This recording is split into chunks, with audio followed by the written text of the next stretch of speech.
नमस्कार दोस्तों। इस बार जब आसमान से पानी बरसा तो ऐसा बरसा कि कई राज्यों के लोग त्राहिमाम कर उठे और सबसे ज़्यादा प्रभावित हुआ इस बार पंजाब। और पंजाब में जो बाढ़ आई उसको लेके सोशल मीडिया पे बहुत सारी चर्चाएं चली और बहुत सारे वीडियो भी वायरल हुए जिसमें लोगों ने कहा कि भाई अब कहाँ है वे 4 लाख ट्रैक्टर जो राकेश टिकैत जी दिल्ली की तरफ लेकर चले थे। हरियाणा में भी भारतीय किसान यूनियन के संगठन में उठापटक की खबरें हैं। कहा जा रहा है कि रवि आजाद को संगठन से निष्कासित कर दिया गया है और हाल ही में अपनी श्रीलंका की यात्रा करके स्वदेश वापस लौटे हैं चौधरी राकेश टिकैत।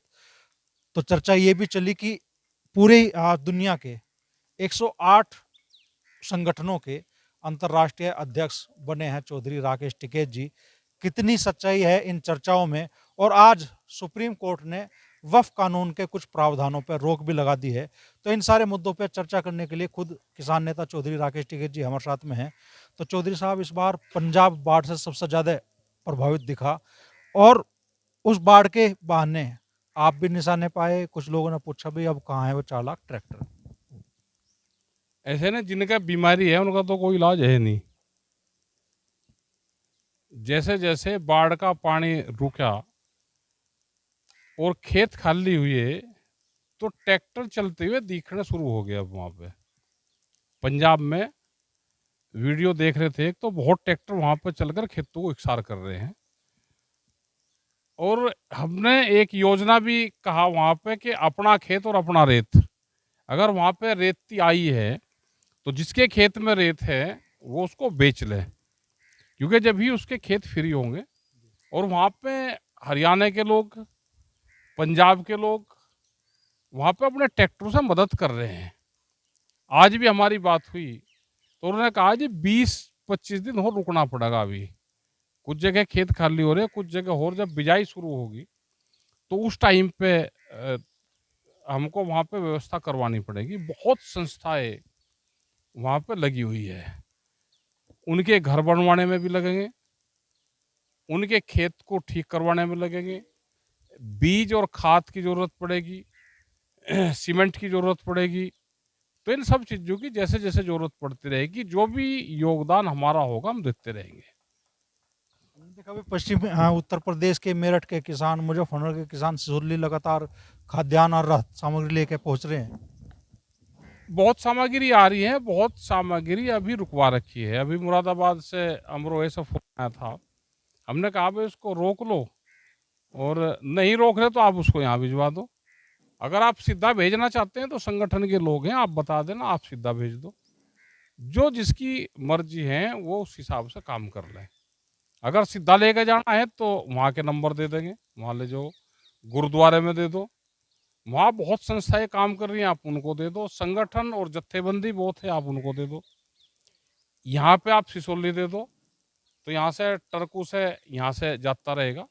अभी कल को डीजल भी देखा गया तो यहाँ से छोटी गाड़ी की एक व्यवस्था करेंगे। ये चर्चा हुई, आज पंजाब में कुछ टीम वहाँ पे गई हुई है जो काम कर रहे हैं कि छोटी गाड़ी जो 4000 लीटर की गाड़ी आती है उसको ले ले, उसमें डीजल ले ले, और फिर जो पैसे की व्यवस्था होती है डीजल वहाँ से ही डलवाते रहें, और गांव-गांव सरपंचों के माध्यम से या जिसके खेत में ट्रैक्टर चल रहा है उसको डीजल दे दो।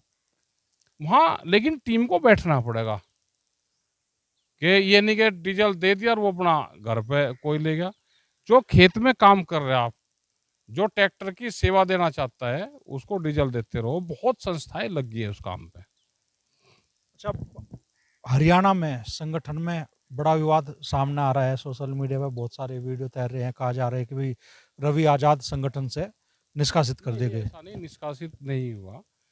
ये संविधान का लॉ भी है कि जिसकी उम्र 40 साल होगी, वे सबकी उम्र 40 साल से ज़्यादा हो रही थी, वो वहाँ की यूथ कमेटी को भंग करा है। अभी मेन बॉडी है, जितनी भी 40 साल से उम्र होगी, रवि आज़ाद है या उनके साथ के और साथी है, वे सब जो मेन बॉडी होगी उसमें काम करेंगे।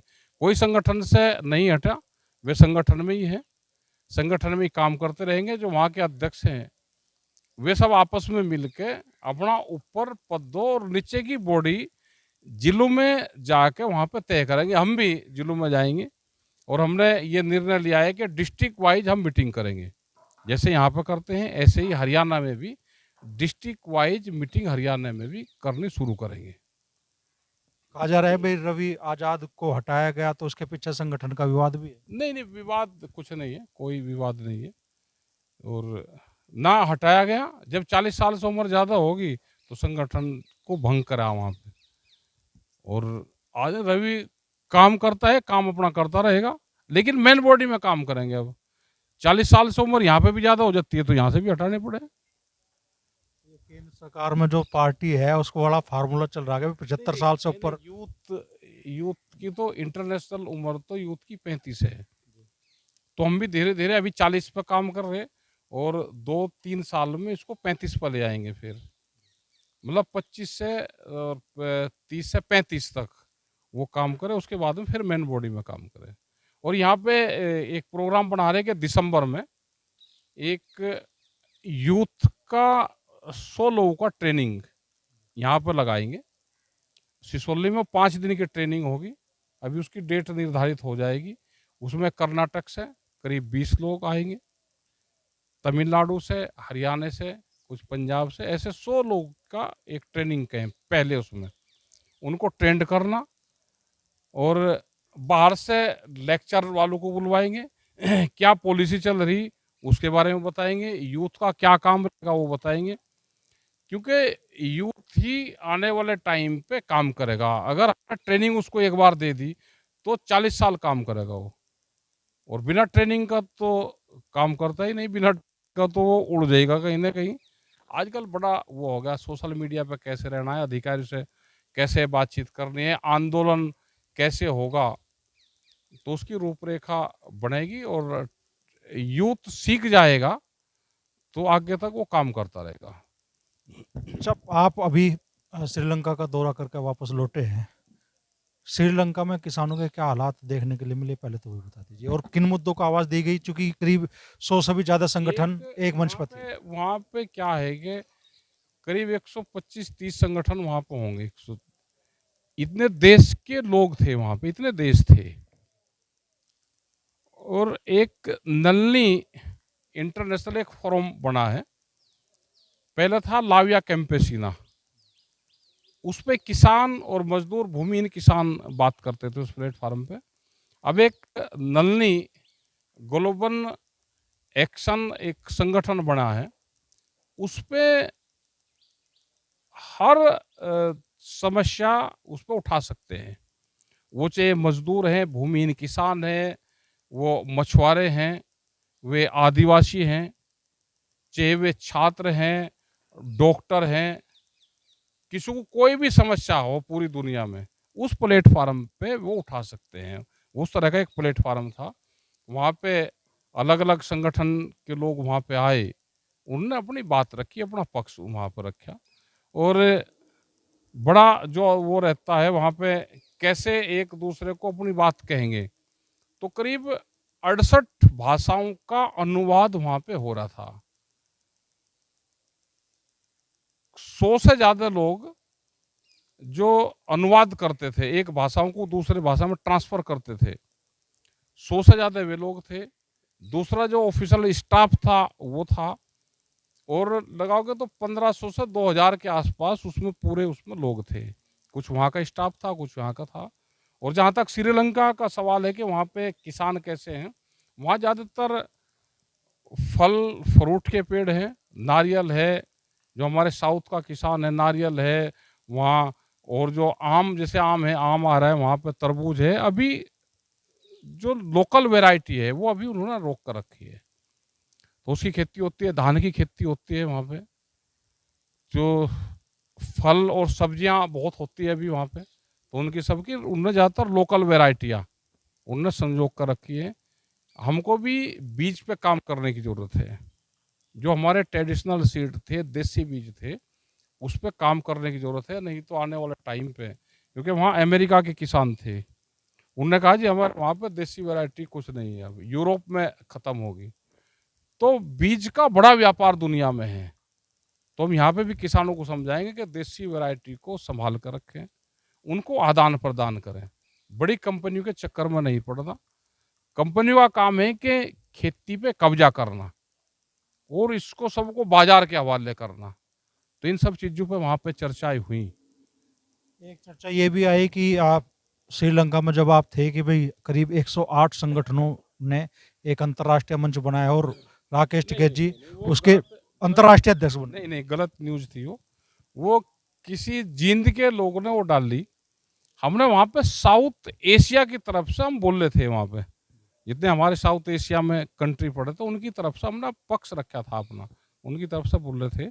वहाँ पे कोई अध्यक्ष नहीं है। वहाँ पे 8 के करीब ज़ोन है हमारे। उन ज़ोन की सब कोऑर्डिनेशन है, कमेटियाँ हैं। सब अपने क्षेत्र में काम करते हैं। अभी जैसे यूथ का हमारा नेपाल से प्रदेश है और जो महिला यूथ की लड़की है वो श्रीलंका से है। मेन का यहाँ से हमारा वर्मा जी है जो कर्नाटक से हुए हैं। तो ऐसे अलग-अलग ज़ोन के अलग-अलग लोग वहाँ पे हैं। ऐसे ही जितने अमेरिकन ज़ोन है, यूरोपियन वो है, अफ्रीकन वो है, तो उसके रीजनल वो बाँटे हुए हैं, तो उसके अध्यक्ष हैं। कोई वहाँ पे एक अध्यक्ष नहीं है। अपनी बात रखने के लिए वहाँ पे बोलते हैं, तो कोई अध्यक्ष नहीं है और ना हम हैं, ना वहाँ किसी को चुना गया। अच्छा, हाल ही में नेपाल में जो घटनाक्रम हुआ, लोग सड़कों पर उतर आए, जो मौजूदा सत्ता थी वो बदल गई।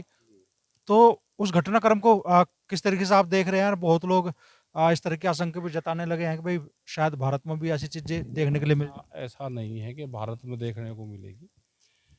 वहाँ पे लोग दुखी थे बेरोजगारी से। लोग दुखी थे वहाँ पे महंगाई से। भारत में बहुत लोग नौकरी करते हैं।